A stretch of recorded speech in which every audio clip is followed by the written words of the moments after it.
ಇಂತೆಂದು ಸರ್ವ ಸಿದ್ಧಿ ಪ್ರದಾಯಕನಾದ ವಿಘ್ನೇಶ್ವರನನ್ನು ಭಜಿಸಿ ಶಾರದಾಂಬಿಕೆಯಾದ ಸರಸ್ವತಿ ದೇವಿಯನ್ನು ಏನೆಂದು ಕೊಂಡಾಡುತ್ತಿದ್ದರದೆತ್ತೇನೆ.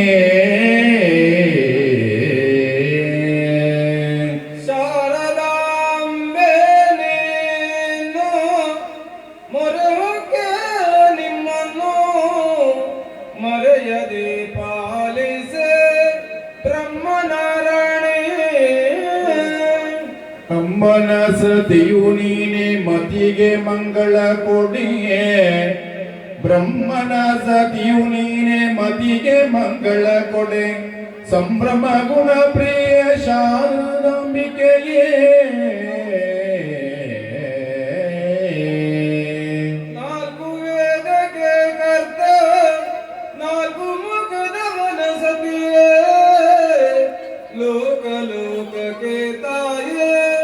ಸಕಲ ಪಾವನೆ ಶಾರದಾಂಬಿಕೆ. ಇಂತೆಂದು ಶಾರದಾಂಬಿಕೆಯಾದ ಸರಸ್ವತಿಯನ್ನು ಭಜಿಸಿ ತನ್ನ ಕುಲದೇವರಾದ ಶ್ರೀ ವೆಂಕಟೇಶ್ವರ ಸ್ವಾಮಿಯನ್ನು ಏನೆಂದು ಕೊಂಡಾಡುತ್ತಿದ್ದರಂತೆಯೇ. ಕಲಿಯುಗಕ್ಕೆ ವೈಕುಂಠ ತಿರುಪತಿ ವೆಂಕಟೇಶನೇ ಎನ್ನ ರಕ್ಷಿಸು. ಒಲಿದು ವರಗಳ ಕೊಡು ದೇವನೇ ವೆಂಕಟೇಶ. ಹರಿಯೇ ನಿಮ್ಮಯ ಚರಣ ನಂಬಿದೆ. ಹರಿಯೇ ನಿಮ್ಮಯ ಚರಣ ನಂಬಿದೆ. ಮರೆಯದೆಯನ್ನ ಕಾಯುವ ದೇವನೇ. ಮೂರು ಲೋಕವನಾಳ್ವ ಶ್ರೀ ಹರಿ ವೆಂಕಟೇಶ.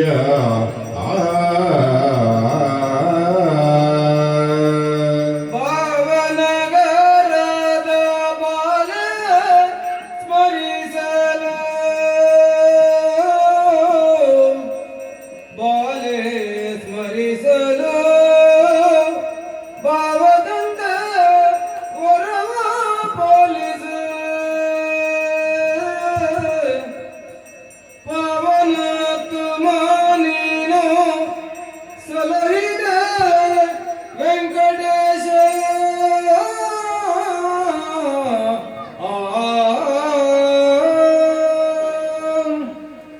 ಇಂತೆಂದು ಶ್ರೀ ವೆಂಕಟೇಶ್ವರ ಸ್ವಾಮಿಯನ್ನು ಭಜಿಸಿ ಮೋಕ್ಷದಾಯಕನಾದ ಸದ್ಗುರು ಸ್ವಾಮಿಯನ್ನು ಏನೆಂದು ಕೊಂಡಾಡುತ್ತಿದ್ದರು.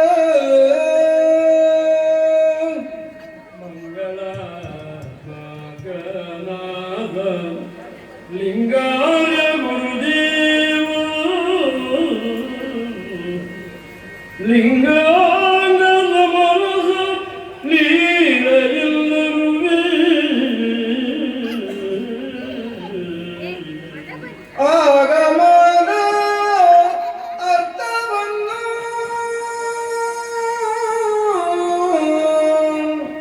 ಆಗಮದ ಅರ್ಥವನ್ನು ಸೊಗಸಾಗಿ ಚಿನ್ಮಗೆ ವೇದ ಬೋಧಿಸಿ ಮತಿಯ ನಿರ್ಮಲದೆ ನಿಲ್ಲಿಸೆ. ಅದರಿಂದ ಸುಜ್ಞಾನ ಆ ಕ್ಷಣ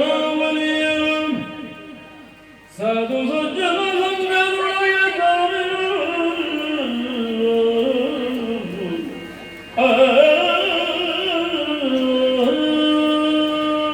ಇಂದನು ಮೋಕ್ಷದಾಯಕನಾದ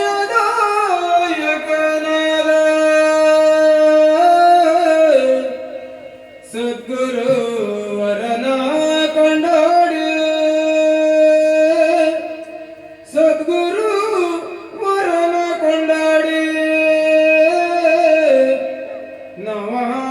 ನವಗ್ರಹಗಳ ಮಹಿಮೆಯನ್ನು ನವಗ್ರಹಗಳ ಮಹಿಮೆಯನ್ನು ಮುಂದೆ ಬೇಡುತ್ತಿದ್ದರ.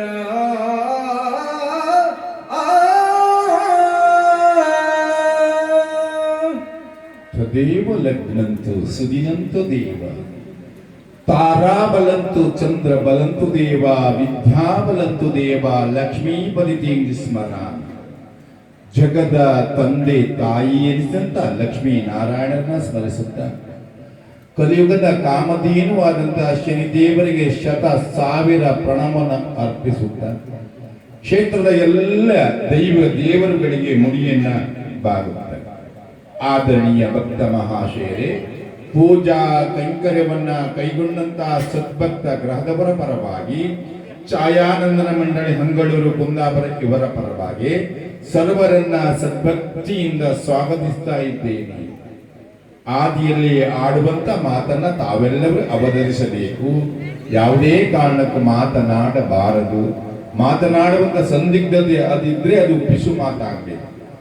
ಯಾಕಂದ್ರೆ ಯಾರಾದ್ರೂ ಶ್ರದ್ಧೆಯಿಂದ, ನಿಷ್ಠೆಯಿಂದ, ಭಕ್ತಿಯಿಂದ ಕಥೆಯನ್ನ ಕೇಳುತ್ತೇ ಇರುವಾಗ ಹತ್ತಿರದಲ್ಲಿ ಕುಳಿತವರು ಮಾತನಾಡಿ ಕೊಂಡದ್ದೇ ಆದ್ರೆ, ಅವರಿಗೆ ತೊಂದರೆಯನ್ನ ತಂದದ್ದಾದ್ರೆ ದೇವರ ಅವಕೃಪೆಗೆ ಪಾತ್ರರಾಗಬೇಕಾಗಿದೆ. ಪದೇ ಪದೇ ಹೇಳುವುದಿಲ್ಲ. ಶ್ವೇತವರಹ ಕಲ್ಪೆ ವೈವಸ್ವತ ಮನ್ವಂತರೆ ಕಲಿಯುಗೆ ಪ್ರಥಮ ಪಾದೆ ಜಂಬುದ್ವೀಪೆ ಭರತಖಂಡ ಭರತವರ್ಷ ಶಾಲಿಮನ ಶಕ ವಿಶ್ವವಸುನಾಮ ಸಂವತ್ಸರ ಕೃಷ್ಣ ಪಕ್ಷ. ಇಂದಿನ ದಿನ ಶುಭ ದಿನ, ಇಂದಿನ ಯೋಗ ಶುಭ ಯೋಗ, ಇಂದಿನ ಕರ್ಣ ಶುಭ ಕರ್ಣ, ಇಂದಿನ ತಿಥಿ ಶುಭ ತಿಥಿ, ಇಂದಿನ ಲಗ್ನ ಶುಭ ಲಗ್ನ. ಈ ದ್ವಾದಶಿಯಂದು ವಿಶೇಷವಾಗಿ ಭಗವಂತನ ಸೇವೆಯನ್ನ ಮಾಡುವಂತ ಯೋಗ, ಭಾಗ್ಯ, ಸೌಭಾಗ್ಯ ನಿಮ್ಮ ಪಾಲಿಗೆ ಬದಗಿ ಬಂದಿದೆ.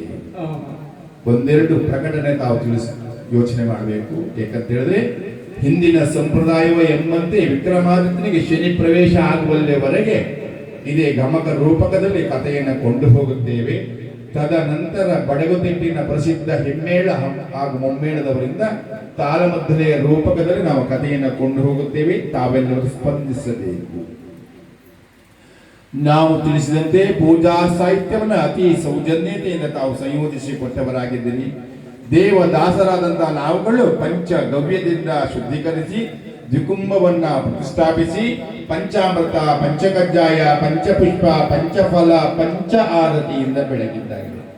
ಈ ಭವ್ಯವಾದ, ದಿವ್ಯವಾದ, ನವ್ಯವಾದ ರಾಜಪೀಠದಲ್ಲಿ ವಿರಾಜಮಾನರಾದಂತಹ ಭಗವಂತರು ಸೇವೆ ಕೊಟ್ಟಂತ ಸಮಸ್ತ ಸದ್ಭಕ್ತ ಕುಟುಂಬಕ್ಕೆ ಕಟ್ಟಿದಂತಹ ಕರೆಯಲ್ಲಿ, ಬಿತ್ತಿದಂತಹ ಬೆಳೆಯಲ್ಲಿ, ಮಾಡುವಂತಹ ಉದ್ಯೋಗದಲ್ಲಿ ಉತ್ತರೋತ್ತರ ಅಭಿವೃದ್ಧಿಯನ್ನ ಕೊಟ್ಟು ಜೀವನದಲ್ಲಿ ಬರ್ತಕ್ಕಂಥ ಅಷ್ಟ ಕಷ್ಟಗಳನ್ನು ದೂರ ಬಿಟ್ಟು ಅಷ್ಟ ಸೌಭಾಗ್ಯವನ್ನು ಅನುಗ್ರಹಿಸಿ ಕೊಟ್ಟು ನೂರ್ಕಾಲ ಭಗವಂತನ ಸೇವೆಯನ್ನ ಮಾಡ್ತಕ್ಕಂತಹ, ನೋಡ್ತಕ್ಕಂತಹ, ಕೇಳ್ತಕ್ಕಂತಹ ಸೌಭಾಗ್ಯವನ್ನ ಅನುಗ್ರಹಿಸಿ ಕೊಡಲಿ ಎಂದು ಶನಿದೇವರ ದಿವ್ಯ ಪಾದ ಪಲ್ಲವಗಳಿಗೆ ಕರವನ್ನ ಜೋಡಿಸುತ್ತಾ, ಶಿರವನ್ನ ತಗ್ಗಿಸುತ್ತಾ ಭಕ್ತಿಯಿಂದ ಪ್ರಾರ್ಥನೆಯನ್ನು ಸಲ್ಲಿಸ್ತಾ ಇದ್ದೇನೆ. ಈ ಜನ್ಮಾಂತು ದ್ವಾದಶಿ ಎಂಬಂತೆ 12 ರಾಶಿ 27 ನಕ್ಷತ್ರಗಳ ತನ್ಮೂಲಕ ಕಾಡುವ ದೇವನಂತ ಹೇಳಿದ ಶನಿ ಪರಮಾತ್ಮ. ಈ ಮೇಲೆ ಹೇಳ್ತಕ್ಕಂಥ ರಾಶಿಯವರು ಯಾರಾದ್ರೂ ಇದ್ರೆ ಗಮನವಿಟ್ಟು ಕೇಳಬೇಕು.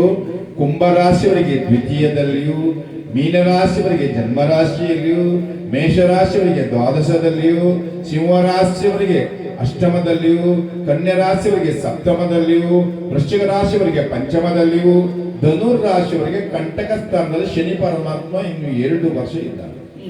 ಇಂತಹ ರಾಶಿಯವರು ಯಾರಾದ್ರೂ ಇದ್ರೆ ಬ್ರಾಹ್ಮಿ ಮುಹೂರ್ತದಲ್ಲಿ ಎದ್ದು ಆ ಲೋಕಚಕ್ಷುವಿನ ಮಗನಾದಂತಹ ಶನಿದೇವರಿಗೆ ಓಂ ಶಂ ಶನಿಶ್ಚರ ಅರ್ಕಶೂನವೇ ನಮ್ಮ ಮಂತ್ರವನ್ನು ಜಪಿಸಬೇಕು. ಅಷ್ಟೇ ಅಲ್ಲ, ಜಾತಕವನ್ನ ಪರಿಶೀಲನೆ ಮಾಡಿ ಶನಿದೇವರಿಗೆ ಸರಳಾತಿ ಸರಳ ಸೇವೆಯನ್ನು ನೀಡಬೇಕು. ನೀಡುವಂತ ಕಷ್ಟದಲ್ಲಿ ಸಡಲಿಕೆಯನ್ನು ನೀಡ್ತಾನೆ. ಶಕ್ತಿಹೀನಂ ಕ್ರಿಯಹೀನಂ ಭಕ್ತಿಹೀನಂ ಶನಿಶ್ಚರಂ ನಿರ್ಪೂಜಿತ ಮಮದೇವ ಪರಿಪೂರ್ಣ ಅವಸ್ಥೆಯನ್ನು ಬೇಡಿಕೊಂಡ್ರೆ ಅಂತವರ ಪಾಲಿಗೆ ಭಕ್ತಾಭಿಷ್ಟ ಫಲಪ್ರದಾಯಕನಾಗ್ತಾನೆ, ಭಾವಗಮ್ಯ ಭಗವಂತನಾಗ್ತಾನೆ, ಭಕ್ತ ಪ್ರಿಯತೋ ಶನಿಶ್ಚರನಾಗಿ ಬಂದು ಹೊರಸ್ತಾನೆ. ಅಷ್ಟೇ ಅಲ್ಲದೆ ಯಾರು ಶ್ರದ್ಧೆಯಿಂದ, ನಿಷ್ಠೆಯಿಂದ, ಭಕ್ತಿಯಿಂದ ಈ ಕುಂಭ ಸೇವೆಯನ್ನ ಮಾಡಿಸ್ತೇವೆ ಎಂದು ಶ್ರದ್ಧೆಯಿಂದ, ಭಕ್ತಿಯಿಂದ ಹರಕೆಯನ್ನು ಹೇಳಿಕೊಂಡ್ರೆ ಮದುವೆ ಆಗದೆ ಇದ್ದವರಿಗೆ ಕಂಕಣ ಭಾಗ್ಯವನ್ನು ಅನುಗ್ರಹಿಸ್ತಾನೆ, ಸಂತಾನ ಇಲ್ಲದೆ ಇದ್ದವರಿಗೆ ಸಂತಾನ ಭಾಗ್ಯವನ್ನು ಅನುಗ್ರಹಿಸ್ತಾನೆ, ಅನಾರೋಗ್ಯ ಪೀಡಿತರಿಗೆ ಭವರೋಗ ವೈದ್ಯನಾಗ್ತಾನೆ, ನೂತನ ಗ್ರಹವನ್ನು ಹೊಂದಬೇಕೆಂಬ ಸದ್ದಿಚ್ಛೆಯಿಂದ ಹೊಂದುವಂತ ಭಕ್ತಪಾದರಿಗೆ ಗ್ರಹ ನಿರ್ಮಾಣ ಮಾಡತಕ್ಕಂಥ ಸೌಭಾಗ್ಯವನ್ನ, ಉದ್ಯೋಗಾರ್ಥಿಗಳಿಗೆ ಉದ್ಯೋಗ ಭಾಗ್ಯವನ್ನು ಅನುಗ್ರಹಿಸಿ ಕೊಡ್ತಾನೆ. ಯಾವುದೇ ಕಾರಣಕ್ಕೂ ಈ ದೇವರು ಆಡಂಬರದ ಭಕ್ತಿ ಒಲಿಯೋದಿಲ್ಲ. ಭಗವಂತ ಒಲಿಯಬೇಕಾದ್ರೆ ಭಕ್ತಿ ಎನ್ನುವಂತ ಸ್ವರ್ಣ ಚಾಪೆಯನ್ನ ಹಾಸಬೇಕು, ಮೊಣಗಾಲನ್ನ ಓಡಬೇಕು, ಬೆನ್ನನ್ನು ಬಗ್ಗಿಸಬೇಕು, ಕರವನ್ನ ಸೋಡಿಸಬೇಕು, ಶಿರವನ್ನ ತಗ್ಗಿಸಬೇಕು. ಕಣ್ಣೀರಿನ ದೇವರೇ ನನ್ನ ಕಷ್ಟಗಳನ್ನು ದೂರ ಮಾಡಬೇಕು ಅಂತ ಬೇಡಿಕೊಂಡ್ರೆ ಅಂತವರ ಪಾಲಿಗೆ ಕಲಿಯುಗದ ಕಾಮಧೇನುವಾಗಿ ಒಲಿದು ಹರಸುತ್ತಾನೆ. ಈಗಾಗಲೇ ವೈಭವದ ಪೂಜೋತ್ಸವ ಜರುಗಿದ್ದಾಗಿದೆ. ಇನ್ನು ಕಥಾಶ್ರವಣ ಕಾರ್ಯಕ್ರಮ ನಾವು ಆರಂಭಿಸ್ತಾ ಇದ್ದೇವೆ. ಈ ಕಥೆಯನ್ನ ಈಗಿನಿಂದ ಬೆಳಗಿನ ತನಕ ಶುದ್ಧ ಮನಸ್ಸಿನಿಂದ ನಿದ್ರೆಯನ್ನ ಬಿಟ್ಟು ಯಾರು ಕೇಳ್ತಾರೆ, ಅವರ ಸಮಸ್ತ ಗ್ರಹಚಾರ ಪೀಡೆ ಪರಿಹಾರವಾಗಿ ಅಖಂಡವಾದಂತ ಆರೋಗ್ಯ ಭಾಗ್ಯವನ್ನ ಭಗವಂತ ಅನುಗ್ರಹಿಸಿ ಕೊಡ್ಲಿ ಅಂತ ಮತ್ತೊಮ್ಮೆ ದೇವರಲ್ಲಿ ಸಂಪ್ರಾರ್ಥನೆಯನ್ನು ಸಲ್ಲಿಸ್ತಾ ಇದ್ದೇನೆ. ಇನ್ನು ಕಥಾ ಪೀಠಿಕೆ ಕ್ಷೀರಸಾಗರದಲ್ಲಿ ಶ್ರೀಮನ್ನಾರಾಯಣರು ಶೇಷನಾಗಿರುವಂತಹ ಸಂದರ್ಭವಂತೆ ಭೂದೇವು ಗೋಮಾತೆಯಾಗಿ ಕ್ಷೀರ ಸಾಗರಕ್ಕೆ ಬರುತ್ತಾಳಂತೆ. ತನ್ನ ಪಾದದ್ವಯಗಳನ್ನ ಭಗವಂತನ ಮಡಿಲಿನಲ್ಲಿ ಇರಿಸ್ತಾಳಂತೆ. ಕಣ್ಣಿನಿಂದ ಧಾರಾಕಾರವಾಗಿ ನೀರನ್ನ ಸುರಿಸ್ತಾಳಂತೆ. ಯೋಗ ನಿದ್ರಾ ಮುದ್ರಾಂಕಿತರಾದಂತಹ ಹರಿವು ಎಚ್ಚೆತ್ತು ಎನ್ನ ಹೃದಯವಲ್ಲವೇ ಎಂಬುದನ್ನ ಗುರುತಿಸಿ ನಿನ್ನ ಕಣ್ಣೀರಿಗೆ ಕಾರಣವೇನೆಂದು ಕೇಳುತ್ತಾರಂತೆ. ಆಗ ಭೂದೇವಿ ಆಡುವಂತ ಮಾತಂತೆ, ರಮಣ, ಲೋಕದಲ್ಲಿ ಕಾಮಾಂಧರು, ಮಧಾಂಧರು, ಜ್ಞಾನಾಂಧರು, ಸತ್ಯಾಂಧರು, ಧರ್ಮಾಂಧರು ಆ ಮಧಾಂಧರಿಂದ ತುಂಬಿ ಹೋಗಿದೆ. ದುಷ್ಟದಾನವರ ಕಣ್ತಪ್ಪಿಸಿಕೊಂಡು ಬರುವುದಕ್ಕಾಗಿ ಭೂದೇವಿಯಾದಂತ ನಾನು ಗೋಮಾತೆಯಾಗಿ ಬರಬೇಕಾಯಿತು ರಮಣ ಎಂದಾಕ್ಷಣ. ನಿನ್ನ ಕರ್ತವ್ಯ ದಕ್ಷತೆ ಬಗ್ಗೆ ನೀ ತೆರಳು. ಲೋಕದ ಅಂಕು ಢೊಂಕುಗಳನ್ನ ತಿದ್ದುವ ಬಗ್ಗೆ ನಾನು ಯೋಚಿಸ್ತೇನೆ ಅಂತ ಚಿತ್ತಾಕ್ರಾಂತರಾಗುತ್ತಾರಂತೆ. ಅಂತ ಸಂದರ್ಭದಲ್ಲಿ ಬ್ರಹ್ಮ ಮಾನಸ ಪುತ್ರರಾದಂತ ನಾರದರು 3 ಮುಕ್ಕಾಲುಗಳಿಗೆ 3 ಲೋಕವನ್ನ ಸಂಚರಿಸಬಲ್ಲಂತ ಯೋಗ್ಯತಾ ಸಂಪನ್ನರು ಮಹತಿ ಎನ್ನುವಂತ ವೇಳೆಯನ್ನ ಹಿಡಿದು ಪಿಡುಗಾನವನ್ನ ನುಡಿಸುತ್ತಾ ಕ್ಷೀರ ಸಾಗರಕ್ಕೆ ಬರುತ್ತಾರಂತೆ. ಸ್ವಾಮಿಯನ್ನ ನೋಡುತ್ತಾರಂತೆ. ದೇವರಲ್ಲಿ ಕೇಳ್ತಾರಂತೆ, ಇಗೋ ಯಾಕೆ ಚಿಂತಾಕ್ರಾಂತರಾಗಿದ್ದೀರಿ, ನಿಮ್ಮ ಚಿಂತೆಗೆ ಕಾರಣವೆಂದು ಕೇಳ್ತಾರಂತೆ. ಆಗ ಭೂದೇವಿಯೊಂದಿಗೆ ಆದಂತ ಸಂವಾದವನ್ನ ಹೇಳಿಕೊಂಡಾಗ ಯಾರಿಗೆ ಆಗಲಿ ಲೋಕಮುಖದಲ್ಲಿ ಆ ಭಕ್ತಿ ಮೂಡಬೇಕಾದ್ರೆ ಭಯ ಬರಬೇಕು ಅಂತ ವಿಶೇಷವಾದಂತಹ ಶಕ್ತಿಯನ್ನ ಧೈರ್ಯಗೊಳಿಸುವ ಹಾಗೆ ನೀವು ಯೋಚನೆ ಮಾಡಬೇಕು ಅಂತ ಲೋಕಮುಖದಲ್ಲಿ ತ್ರಿಮೂರ್ತಿಗಳು ವಿಶೇಷವಾಗಿ ರಘುನಾಥನ ಮೂಲಕ ಮಹಾಯಾಗವನ್ನು ಮಾಡಿ ಯಾಗದ ಅಭಿಷನ್ನ ದೇವತೆಗಳಿಗೆ ಅರ್ಪಿಸಿ ಅಭಿಷನ್ನ ಫಲವನ್ನು ಛಾಯಾಮಾತನರಿಗೆ ನೀಡಿದಾಗ ಹುಟ್ಟಿದಾಕ್ಷಣ ಶನಿದೇವರು ಆ ದೇವರು ತಂದೆಯನ್ನ ಕಾಡ್ತಾರೆ. ಮುಂದೆ ಹೋಗಿ ಹರಿಯಲ್ಲಿ ಬೀಳ್ತಾರೆ, ನನ್ನಿಂದ ಏನಾಗಬೇಕು, ಹೆಚ್ಚಿನವನ್ನು ಹಿಡಿದು ಕಾಡಬೇಕು. ಯಾಕೆ ಹೆಚ್ಚಿನವರನ್ನ ಹಿಡಿದು ಕಾಡಬೇಕು ಅಂದ್ರೆ ಹೆಚ್ಚಿನವರನ್ನ ಹಿಡಿದು ಕಾಡುವ ತನ್ಮೂಲಕ ಅದನ್ನು ನೋಡಿಯೋ ಕೇಳಿಯೋ ಸಾಮಾನ್ಯ ಮಾನವರು ಸಚ್ಚಾರಿತರಾಗಿ ಬಾಳ್ತಾರೆ. ಯಾರು ಹೆಚ್ಚಿನವರಿದ್ದಾರೆಂದು ಯೋಚಿಸಿದಾಗ ಶ್ರೀಹರಿಯಷ್ಟು ದೊಡ್ಡವರು ಮತ್ತಾರಿಲ್ಲ. ಯಾಕಂತೇಳಿದ್ರೆ ಅತಳ, ವಿತಳ, ಸುತಳ, ಪಾತಾಳ, ರಸತಳ, ತಳತಳ, ಮಹತಳ, ಭೂಲೋಕ, ಭೂಲೋಕ, ಸುವರ್ಲೋಕ, ಯಕ್ಷಲೋಕ, ಯಮಲೋಕ, ಸ್ವರ್ಗಲೋಕ, ಸತ್ಯಲೋಕದಂತ 14 ಲೋಕವನ್ನ ಉದರದಲ್ಲಿ ಇರಿಸಿಕೊಂಡಂತ ಶ್ರೀಹರಿಯಷ್ಟು ದೊಡ್ಡವರು ಮತ್ತಾರಿಲ್ಲ ಎಂದು ಯೋಚಿಸಿ, ದೇವಾ ನಿಮ್ಮ ರಾಶಿಗೆ ನಾನು ಬರಲೆ, ನನ್ನ ರಾಶಿಯಾಗಿ ಬರ್ತೀಯ. ಲೋಕದ ಅಂಕು ಡಂಕುಗಳನ್ನ ತಿದ್ದುವುದಕ್ಕಾಗಿ, ದುಷ್ಟರನ್ನ ಶಿಕ್ಷಿಸುವುದಕ್ಕಾಗಿ, ಶಿಷ್ಟರನ್ನ ಪರಿಪಾಲಿಸುವುದಕ್ಕಾಗಿ, ಯುಗ ಯುಗಗಳಲ್ಲಿ ಬಗೆ ಬಗೆಯ ಅವತಾರವನ್ನ ಎತ್ತುವುದಕ್ಕಾಗಿ, ಕೆಲವೊಂದು ಸಂದರ್ಭದಲ್ಲಿ ದುರುಳ ದಾನವರ ಹನನ ಮಾಡಬೇಕಾದ್ರೆ ಸರ್ವಾಂಗ ಸುಂದರ ಮೂರ್ತಿಯಾದಂತಹ ತಾವು ಪ್ರಾಣಿ ಅವತಾರವನ್ನು ಎತ್ತುವ ಸಂದಿಗ್ಧತೆ ಒದಗಿ ಬರ್ತದೆ. ಹಾಗಾಗಿ ನಿಮ್ಮ ರಾಶಿ ನಾನು ಬರಬೇಕಾಗ್ತದೆ. ಆಗ ಹರಿಯಾಡುವಂತ ಮಾತು, ಪರಿತ್ರಾಣಾಯ ಸಾಧೂನಾಂ ವಿನಾಶಾಯ ದುಷ್ಕೃತಾಂ ಧರ್ಮ ಸಂಸ್ಥಾಪನಾರ್ಥಾಯ ಸಂಭವಾಮಿ ಯುಗೆ ಯುಗೆ. ಧರ್ಮದ ದ್ರುಮರದ ಬೇರನ್ನ ಬಲಪಡಿಸಿ ದುಷ್ಟರನ್ನ ಶಿಕ್ಷಿಸಿ ಶಿಷ್ಟರನ್ನ ಪರಿಪಾಲಿಸುವುದಕ್ಕಾಗಿ ಯುಗ ಯುಗಗಳಲ್ಲಿ ಬಗೆ ಬಗೆಯ ಅವತಾರವನ್ನ ಎತ್ತಿ ಬರುತ್ತೀನಿ ಎಂದಾಕ್ಷಣ ಶ್ರೀಹರಿಯ ಮೇಲೆ ಶನಿದೇವರ ದೃಷ್ಟಿ ಬಿದ್ದಾಕ್ಷಣ ಹರಿಯೋ ಮತ್ಸ್ಯ, ಕೂರ್ಮ, ವರಹ, ವಾಮನ, ನರಸಿಂಹ, ಪರಶುರಾಮ, ರಾಮ ಅವತಾರವನ್ನು ಎತ್ತಿ ಮುಂದೆ ಬರ್ತಕ್ಕಂಥ ಆ ವಿಶೇಷವಾದಂತ ಅಷ್ಟಮ ಅವತಾರದಲ್ಲಿ ಅಷ್ಟಮಿ ಎಂದು ಸೃಷ್ಟಿಗೆ ಬಂದರೆಂಬ ಸುದ್ದಿ ಅಷ್ಟದಿಕ್ಕುಗಳಲ್ಲಿ ಹರಡಿತು. ಭಾಗದಲ್ಲಿ ಶ್ರೀಕೃಷ್ಣ ಪರಮಾತ್ಮರು ಕಂಸನನ್ನ ಧ್ವಂಸ ಮಾಡ್ತಾರೆ, ಶಕಟಾಸುರನ ಕೊಲ್ತಾರೆ, ಪೂತನಿಯನ್ನ ನಿಗ್ರಹಿಸ್ತಾರೆ, ಮಮ ಪ್ರಾಣ ಹಿ ಪಾಂಡವೆಂದು ಪಾಂಡವರನ್ನು ಸಲುತ್ತಾರೆ, ನಿಷ್ಪಾಡ ಪ್ರತಿನಿಧಿ ಕೌರವಾದಿಗಳನ್ನು ಹನನ ಮಾಡ್ತಾರೆ. ಒಂದು ದಿನ ಮುಸ್ಸಂಜೆಯ ಹೊತ್ತಿನಲ್ಲಿ ಗೋಧುಳಿಯ ಲಗ್ನದಲ್ಲಿ ಅರಳಿ ಮರದ ಬುಡದಲ್ಲಿ ಚಿಂತಾಕ್ರಾಂತರಾಗಿ ಕುಳಿತಿರುವಂತಹ ಸಂದರ್ಭವಂತೆ. ಅಂತ ಸಂದರ್ಭದಲ್ಲಿ ಝರ ಎನ್ನುವಂತಹ ವ್ಯಾಧನ ಬಾಣವೊಂದು ತಾಗ್ತದೆ. ನೋವನ್ನ ತಾಳ್ದ ಶ್ರೀಕೃಷ್ಣ ಸ್ವಾಮಿ ಅಮ್ಮ ಎಂದು ಕೂಗಿಕೊಂಡಾಗ ತಾಯಿ ಬರ್ತಾಳೆ, ಮಗನೇ ಹರಿ ಪಾದ ನಖದಿಂದ ಹರಿದು ಬಂದಳು ಭಾಗೀರಥಿ. ಭಾಗೀರಥಿ ಹರಿದು ಬಂದ ಪಾದದಿಂದ ರಕ್ತದ ಹೊಳೆ ಹರಿಯುತ್ತ ಉಂಟಲ್ಲ ಕಂದ, ಅದರೊಂದು ಮಗನೇ 8 ಮದುವೆಯನ್ನ ನೀನು ಶಾಸ್ತ್ರೋಕ್ತವಾಗಿ ಆದವನಾಗಿದ್ದಿ, ಒಂದೇ ಒಂದು ಕಲ್ಯಾಣವನ್ನ ನೋಡದ ಹದವಾಗಿ ನೀ ತಾಯಿ ನಾನಾಗಿ ಹೋದೆ ಕಂದ ಎಂದಾಕ್ಷಣ, ಅಮ್ಮ ಈ ಯುಗದಲ್ಲಿ ನನ್ನ ಕಲ್ಯಾಣ ನೋಡ್ಲಿಕ್ಕೆ ಆಗುವುದಿಲ್ಲ ತಾಯಿ. ಹಾಗಂತ ಮುಂದೆ ಬರುವಂತ 28ನೇ ಮಹಾಯುಗದ 4ನೆಯ ಕಲಿಯುಗದಲ್ಲಿ ನಾನು ಶ್ರೀನಿವಾಸನಾಗಿ ಹುಟ್ಟಿ ಬರ್ತೇನಮ್ಮ, ನೀವು ಮಗಳ ದೇವಿಯಾಗಿ ಹುಟ್ಟಿ ಬರ್ಬೇಕಮ್ಮ, ವೇದಾವತಿ ಪದ್ಮಾವತಿಯಾಗಿ ಹುಟ್ಟಿ ಬರ್ತಾಳಮ್ಮ. ವೈಭವದ ಶ್ರೀನಿವಾಸ ಕಲ್ಯಾಣವನ್ನ ಅಲ್ಲಿ ನೀನು ನೋಡಬಹುದಮ್ಮ ಎಂದು ಅಮ್ಮನನ್ನ ಹತ್ತಕೊಳ್ಳುತ್ತಾರೆ. ಅರ್ಜುನನ್ನ ಬರಮಾಡಿಸಿಕೊಳ್ತಾರೆ. ಇದು ನೋಡು ಅರ್ಜುನ, ನನ್ನ ಹಾಗೂ ಜಾಂಬವತಿಯ ಮಗನಾದಂತಹ ಶಾಮನ ಕುಕ್ರತದಿಂದ ಯದುಕುಲವೆಲ್ಲ ಕ್ಷಯವಾಗುತ್ತಾ ಉಂಟು.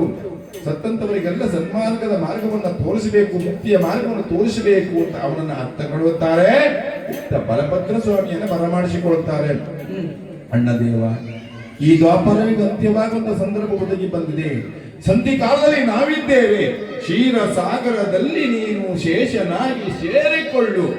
ಈ ಯುಗದಲ್ಲಿ ಒಂದು ಕೆಲಸ ಉಂಟು, ಮುಗಿಸಿ ಬರ್ತೇನೆ ಅಂತ ಮತ್ತೊಮ್ಮೆ ಮುಸ್ಸಂಜೆಯ ಹೊತ್ತಿನಲ್ಲಿ ಗೋಧುಳಿಯ ಲಗ್ನದಲ್ಲಿ ಶರದಿಯ ತಟಾಕದಲ್ಲಿ ಶನಿದೇವರನ್ನ ಬರಮಾಡಿಸಿಕೊಂಡು ಹೇಳ್ತಾರೆ.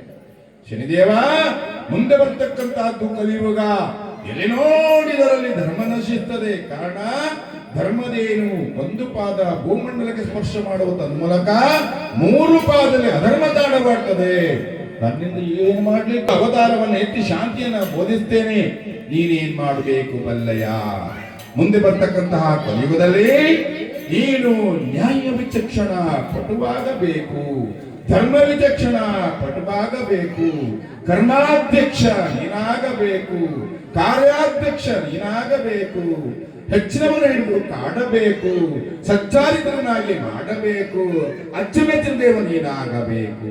ಮುಂದೆ ಬರುವಂತಹ ಕಲಿಯುಗದಲ್ಲಿ ಯಾವ ಭಕ್ತ ಬಾಂಧವರು ಅನ್ಯತಾ ಶರಣಂ ನಾಸ್ತಿ ತಮೇವ ಶರಣಂ ಮಮ ತಸ್ಮಾತ್ ಕಾರುಣ್ಯ ಭಾವೇನ ರಕ್ಷ ರಕ್ಷ ಶನಿಶ್ಚರ ಪಾಯಿಮ ಪಾಯಿಮ ಪಾಯಿಮ ಎಂದು ನಂಬಿಕೊಂಡು ಬಂದ ಭಕ್ತ ಬಾಂಧವರಿಗೆ ಇಂಬು ನೀಡುವ ಶಂಭು ಪ್ರಿಯ ನೀನಾಗಬೇಕು ಒಂದು ಸಂಪೂರ್ಣ ಅಧಿಕಾರವನ್ನ ಶ್ರೀಕೃಷ್ಣ ಪರಮಾತ್ಮರು ನಮ್ಮ ಶನಿದೇವರಿಗೆ ನೀಡಿ ಕ್ಷೀರಸಾಗರದಲ್ಲಿ ನಾವಾಗಿ ಹೋಗ್ತಾರಂತೆ. ಮುಂದೆ ಬಂದಂತ 28ನೇ ಮಹಾಯುಗದ 4ನೆಯ ಕಲಿಯುಗದಲ್ಲಿ ಒಂದು ದಿನ ಶನಿದೇವರು ಪುಷ್ಪಕ ವಿಮಾನವನ್ನ ಏರಿ ಹೋಗುವಾಗ ಇತ್ತಲಂದಿನ ಉಜ್ಜಯಿನಿ ನಗರದವರು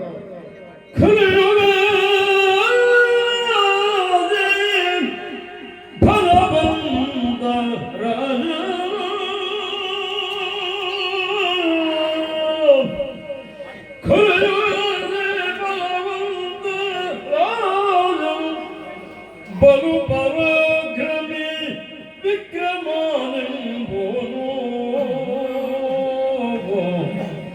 ಲಲಿತವಾಗಿ ಪಟ್ಟಣಕ್ಕೆ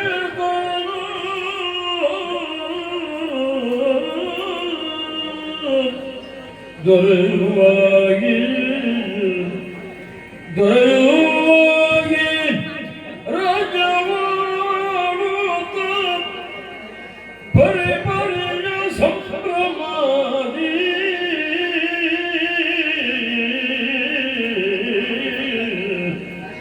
ಪರಿಪರಿಯ ಸಂಭ್ರಮಾದಿ ಬಾಡುತ್ತ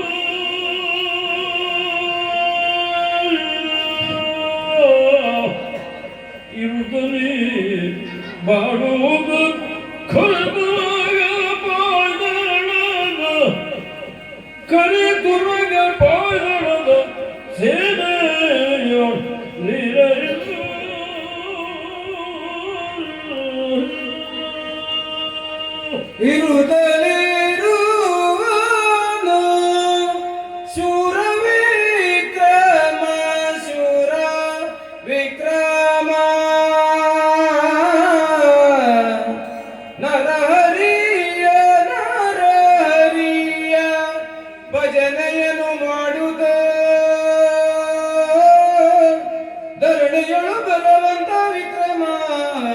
ಸಿದ್ಧಿಯಿಂದ ಆ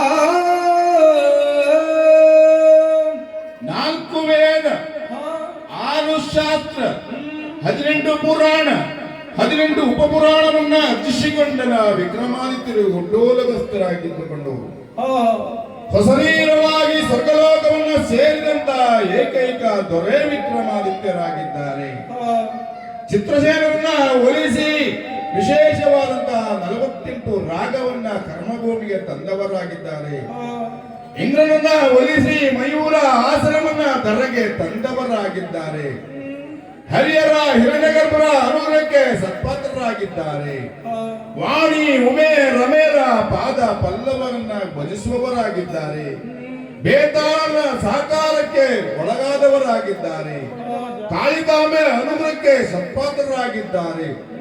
ಅಂಥ ವಿಕ್ರಮಾದಿತ್ಯರು ಒಂದು ದಿನ ಡೋಲಗಸ್ಥರಾಗಿದ್ದುಕೊಂಡು ಇಂದನು ವಿಕ್ರಮರಾಯನ ಪ್ರಸಿದ್ಧನಾಗಿ ಕಲಿಯುಗದಲ್ಲಿ ರಾಜವಾಳುತ್ತಿರಲು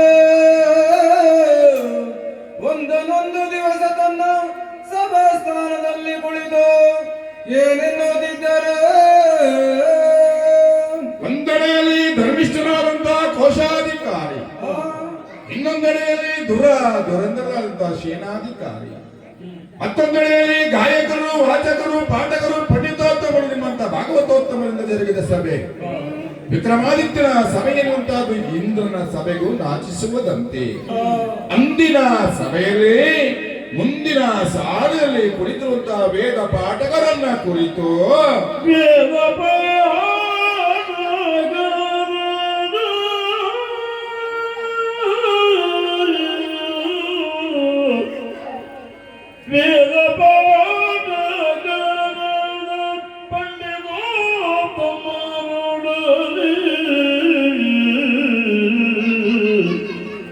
ಮುದದೆ ಸಿಂಹಾಸನದಲ್ಲಿ ವಿಕ್ರಮರು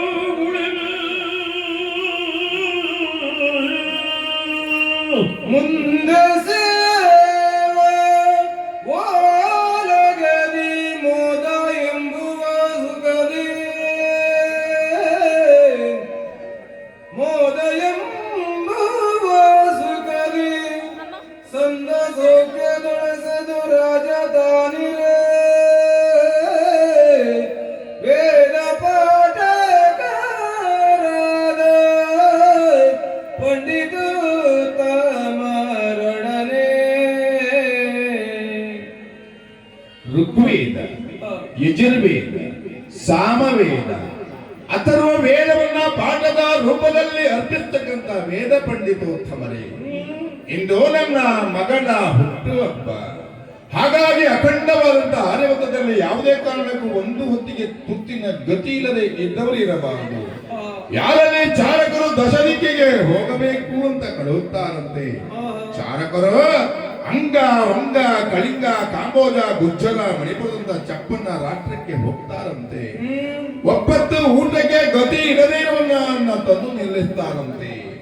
ಆಗ ವಿಕ್ರಮಾದಿತ್ಯರು ಯೋಚಿಸ್ತಾರಂತೆ, ದಾನಮಸ್ತಸ್ಯ ಭೂಷಣಂ, ಕೊಟ್ಟಂತ ದಾನ ಇನ್ನೊಬ್ಬರಿಗೆ ಗೊತ್ತಾಗಬಾರದು, ಈತ ಇನ್ನು ಮುಂದೆ ಬಡತನವನ್ನ ಅನುಭವಿಸಬಾರದೆಂದು ಬೃಹದಾಕಾರವಾದಂತಹ ಕೂಷ್ಮಾಂಡ ಫಲ ಅರ್ಥಾತ್ ಆ ಬೂದುಗುಂಬಳಕಾಯಿಯನ್ನ ತರುತ್ತಾರಂತೆ. ಅದರ ಒಳಗಿರೋ ತಿರುಳನ್ನ ಹೊರಗೆ ಹಾಕ್ತಾರಂತೆ. ಕೋಟಿ ಕೋಟಿ ಬೆಲೆ ಬಾಳದ ವಜ್ರ, ವೈಡೂರ್ಯ, ಚಿನ್ನದ ನಾಣ್ಯ, ನವರತ್ನ ತುಂಬುತ್ತಾರೆ, ಈ ಬಡವನಿಗೆ ಕೊಡುತ್ತಾರೆ.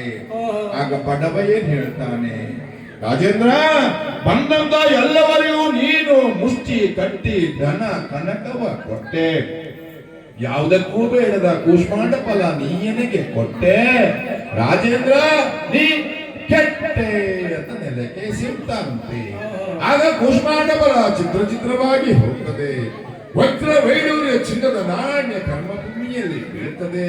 ಆಗ ಈತ ಯೋಚನೆ ಮಾಡ್ತಾ, ಅಯ್ಯೋ ದೇವರು ಕೊಟ್ಟರೆ ಪೂಜಾರಿ ಬಿಡ ಎಂಬಂತಾಯ್ತಲ್ಲ ಎಂದು ನೆಲದಲ್ಲಿ ಬಿದ್ದಿರುವಂತ ವಜ್ರದ ಹರಳು, ಚಿನ್ನದ ನಾಣ್ಯವನ್ನ ಹೀಗೆ ಬಾಚಿಗೆ ಹೋದ್ರೆ ಶನಿದೇವರ ಮಹಾತ್ಮೆಯಿಂದ ಮಾಯವಾಗಿ ಹೋಗ್ತದೆ. ಆಗ ಅಲ್ಲಿರುವ ಪ್ರಜ್ಞಾವಂತ ಪ್ರಜೆಗಳು ಹೇಳ್ತಾರಂತೆ, ಅಯ್ಯೋ ಇವನೆಂತ ಗ್ರಾಚಾರ ಕೆಟ್ಟವನಪ್ಪ. ಗ್ರಾಚಾರ ಕೆಟ್ಟರೆ ಸಮುದ್ರಕ್ಕೆ ಹೋಗಿ ಹಾರಿ ಸಾಯ್ಬೇಕಂದ್ರೆ ಮೊಣಗಾಲದ ನೀನೆಂಬುದಿಗೆ ಸಾಕ್ಷಿಯಾಗಿ ಹೋದನಲ್ಲ ಎಂದು ಗಹಗಹಿಸಿ ನಕ್ಕಾಗ. ವಿಕ್ರಮಾದಿತ್ಯರ ದಿವ್ಯ ಚಕ್ಷುಗೆ ಒಂದು ವಿಚಾರ ಹೊಳಿತದೆ, ಏನು ಬಲ್ಲಿರಾ? ಹಿಂದೆಂದೂ ವಿಕ್ರಮರಾಜನು ಸಿಂಹಾಸನದಲ್ಲಿ ಕುಳಿತಿರೆ ಪಂಡಿತೋತ್ತಮರು ನವಗ್ರಹಗಳ ಚರ್ಚೆಯ ಮಾಡಲು ಕೇಳಿ ರಾಜನು ಏನೆನ್ನುತ್ತಿದ್ದಾರೆ. ಗ್ರಾಚಾರ ಕೆಡುವುದಂದ್ರೆ ಏನು? ಗ್ರಹ ಸ್ಥಿತಿ ಅಂದ್ರೆ ಏನು? ಗ್ರಹಗಳು ಒಂದು ಮನೆಯಿಂದ ಮತ್ತೊಂದು ಮನೆಗೆ ಬರುವುದಂದ್ರೆ ಏನು? ಆ ಅಷ್ಟಮ ಸ್ಥಾನ ಪಂಚಮ ಸ್ಥಾನ ಅಂದ್ರೆ ಏನು? ಅದ್ರಲ್ಲಿ ಯಾರು ಹೇಳಬೇಕು? ಓ ದೇವ ಬ್ರಾಹ್ಮಣರೇ, ದೇವ ಬ್ರಾಹ್ಮಣರಾದ ಪಂಡಿತರೇ ಕೇಳಿಲ್ಲ ನವಗ್ರಹದೊಳಗೆಲ್ಲ ಭಗವಂತನರು. ನೀವೀಗ ಕೇಳಿರೆಂದ ರಾಜ ವಿಕ್ರಮನುಡಿ ಸರ್ವಶಾಸ್ತ್ರಗಳ ಬ್ರಾಹ್ಮಣೋತ್ತಮರು.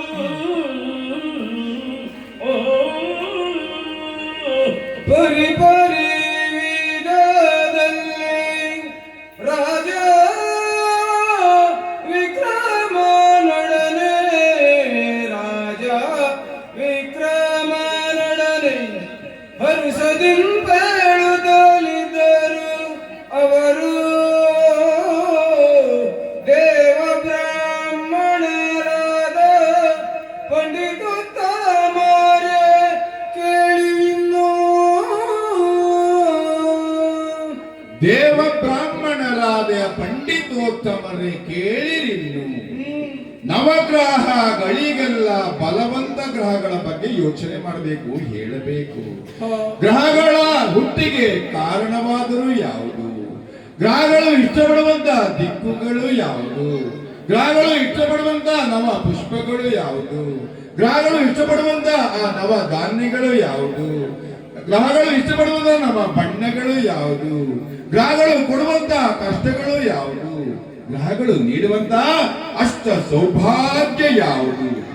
ಎಲ್ಲ ಗ್ರಹಗಳ ಅಷ್ಟ ಗ್ರಹಗಳ ಮಹಾತ್ಮೆ ಎನ್ನುವಂತಹದ್ದು ಸರಳವಾಗಿ ವಿರಳವಾಗಿ ಹೇಳುವುದರೊಂದೇ ನವಗ್ರಹಗಳಿಗೆಲ್ಲ ಬಲವಂತ ಗ್ರಹದ ಮಹಾತ್ಮೆಯನ್ನ ಸವಿಸ್ತಾರವಾಗಿ ಸಾಮಾನ್ಯ ಮಾನವರಿಗೂ ಮನ ಮುಟ್ಟುವ ಹಾಗೆ ಮನ ತಟ್ಟುವ ಹಾಗೆ ಹೇಳಬೇಕೆಂದಾಕ್ಷಣ ಒಬ್ಬ ಪಂಡಿತರು ಬಂದು ಕುಳಿತು, ಹಿಂದೆಂದೂ ಒಬ್ಬ ಪಂಡಿತರು ನವಗ್ರಹಗಳ ಪೈಕಿ ಸೂರ್ಯಗ್ರಹ ಶ್ರೇಷ್ಠವೆಂದು ಸೂರ್ಯನ ಮಹಿಮೆಯನ್ನು ಮತ್ತು ಪರಾಕ್ರಮವನ್ನು ಹೇಳುತ್ತಿದ್ದರು.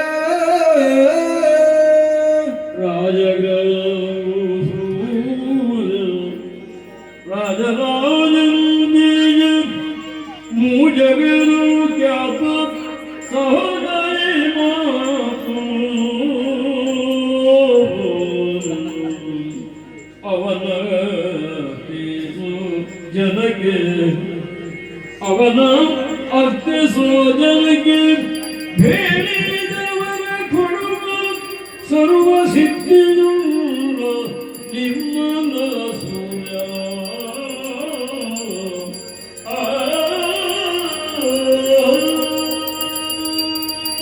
ಧರಣಿ ಪಾಲಕ ವಿಕ್ರಮರಾಜ ಹಾಗೂ ತುಂಬಿದ ಸಭಾ ಸಭಿಕರು ನವಗ್ರಹಗಳ